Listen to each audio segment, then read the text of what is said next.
मामा नमस्कार. नमस्कार. तुमचं पूर्ण नाव गाव पत्ता थोडं सांगायचं. माझं नाव जयश्री निवासराव पाटील, मुक्काम पोस्ट चिंचणी, कमसदा तालुका कडे. तुम्ही आता म्हशी खरेदी करायला आलेला होता. हो. कुठल्या दिवशी खरेदी केला? परवाच्या दिवशी खरेदी केली. खरेदी केल्यानंतर आता किती टाइम दूध बघितला? कसं काय काय? 4 वेळा बघितलं. 4 वेळा. समाधान आहे काय? समाधान आहे. तुम्हाला आता मिल्किंग मशीनवरती पण दूध काढून दाखवलं, हातानं पण दूध काढून दाखवलं, परत त्यानंतर आम्ही तुम्हाला एक भैया जोडी पण द्यायला लावले.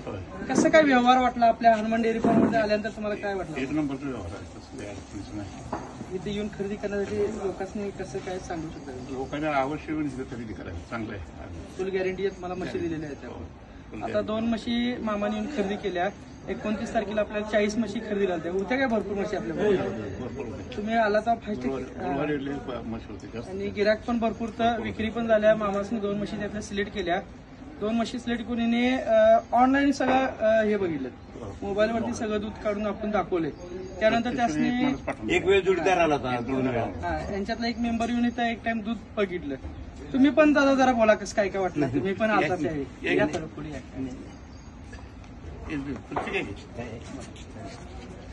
तुम्हाला कसं काय वाटलं आपल्या हनुमान डेअरी फार्म आल्यानंतर? एकदम भारी वाटलं. मच्छी बघून म्हणा, हे म्हणा, देखरेख बघून, मालकांचं बोलणं म्हणा, सगळं म्हणजे व्यवस्थितपणाचं होतं. म्हणजे तसं काय लुबाडायचा किंवा अशा पद्धतीतलं नव्हतं, नाही ती. म्हणून आम्ही इतक्या लांब येऊन तुमच्या डेअरीतल्या म्हशी सिलेक्ट केल्या. आम्ही एकदा सुरुवातीला आम्ही विश्वास ठेवला तुमच्या बघण्यासाठी आलो होतो. बघण्यासाठी आलो होतो. ह्याच्यावर हे केलं, पण त्या दुसरा लॉट 90 मसरांचा याचा होता तुमचा. त्यावेळेला आम्हाला येता आलं नाही. काहीतरी अडचण निर्माण झाली. मीच आजारी पडले, कुठं येत आलो नाही. त्याच्यामुळे इतके दिवस लांबलो. जवळजवळ एका दिवसाला 40-50 म्हशी आपल्या गोठ्यावर खरेदी विक्रीसाठी असतात.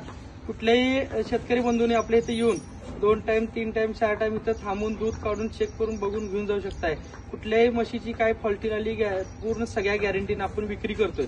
धन्यवाद.